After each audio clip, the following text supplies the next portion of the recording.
wanted to come on here to the old YouTube and make another video. Figured it was time for an update, kind of continuing along with the Nashville update videos. It's been 1 year. It's been 1 year already here since I moved to Nashville, and like I said, I figured I would just make another video, and now what, basically. But being that it's been 1 year, I've kind of been doing a lot of reflection and just looking back at just what an amazing year it's been, and just what a great journey it has been since I came here. I feel like it seems like it was a lot longer ago. It seems like it was, I don't know, a lifetime ago, 10 years ago maybe, because I really just did sort of start a new life and picked back up in a whole new place with new people, and I can safely say after that reflection that it's been worth every step.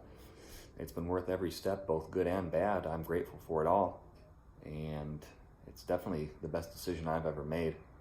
So no matter what happens or what's happened, I can rest my hat, I guess, so to speak, on that and say that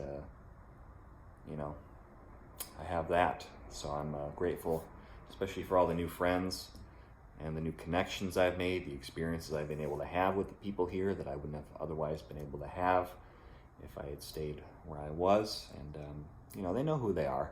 I think if you're watching this around the time that it's being put out, I think you definitely know who you are. So you're the one of the OGs. And I guess now what? I think part of the new experiences that I've had so far here has been obviously, hanging around with so much great music and so many great musicians, and being able to hear all this great stuff that we don't have where I come from, back in the old upstate New York. I think one thing that's really taken hold for me, stylistically speaking, is the bluegrass music. And I was already kind of interested in some of the flat picking guitar players like Brian Sutton and Jake Workman and Doc Watson.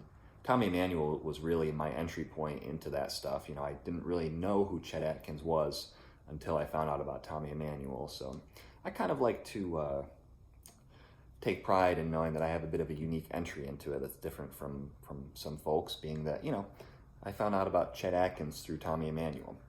And I just think that's kind of an interesting way to sort of kind of snake backwards. And that's kind of what I've done, is gotten really into that, the older, I guess we would call it traditional sort of country and western styles. But I think coming back to the bluegrass music especially, that's really taken hold.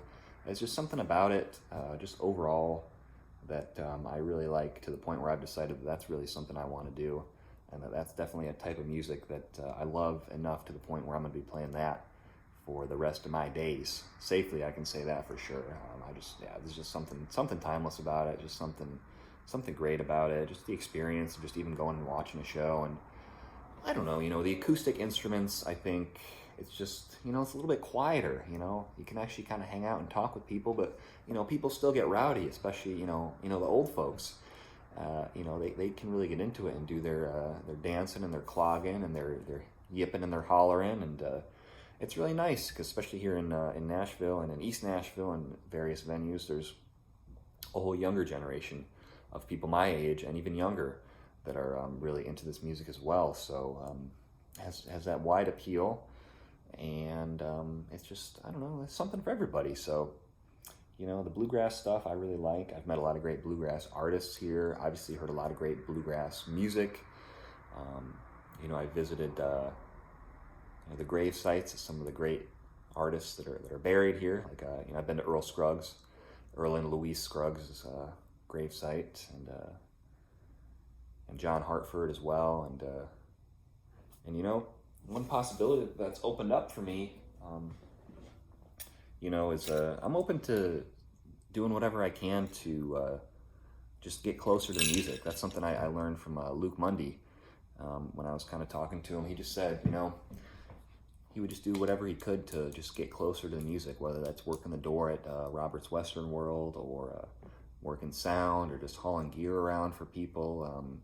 And I kind of appreciate that. I feel like that's kind of a good way to sort of get into it. And I'm definitely open to the possibility of trying out some other instruments. So I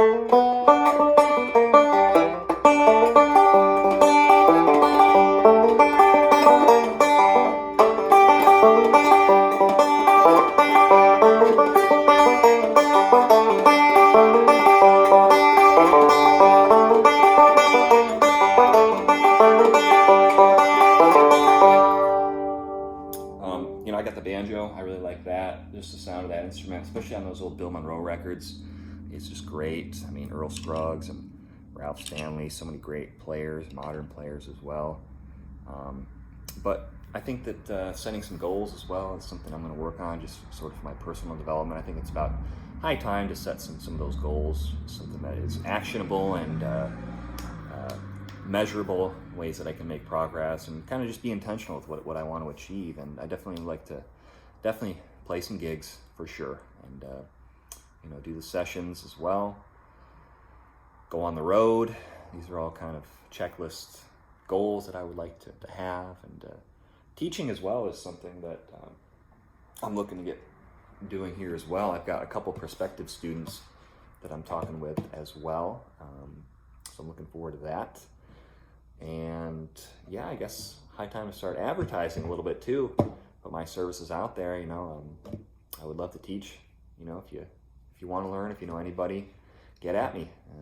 I can teach remotely, or I can teach right here in town. It's up to you. But other than that, I'm just gonna really keep on trucking. I think it's pretty clear to me that I'm on the right path right now. And so I've been working hard. Like I said, it hasn't been easy. It's been very difficult and challenging, but it's been all worth it, 100%. I can already see the fruits of that labor really just starting to pay off. So just gonna get ready for another great and amazing year here in Nashville, Tennessee. And it's still surreal sometimes to kind of wake up and shake myself out of the stupor of that daily routine. You have the job, you have to travel the same way every day, you do the same thing with the same people. It becomes pretty repetitive and rote and boring, and sometimes a little bit depressing to kind of just, it is what it is. I kind of have accepted the reality of we all do what we need to do in order to be able to have a roof over our head and have food and have gas in the tank of the car and have new strings on the guitar and be healthy enough to get out there and represent ourselves as best we can with the music and to play well.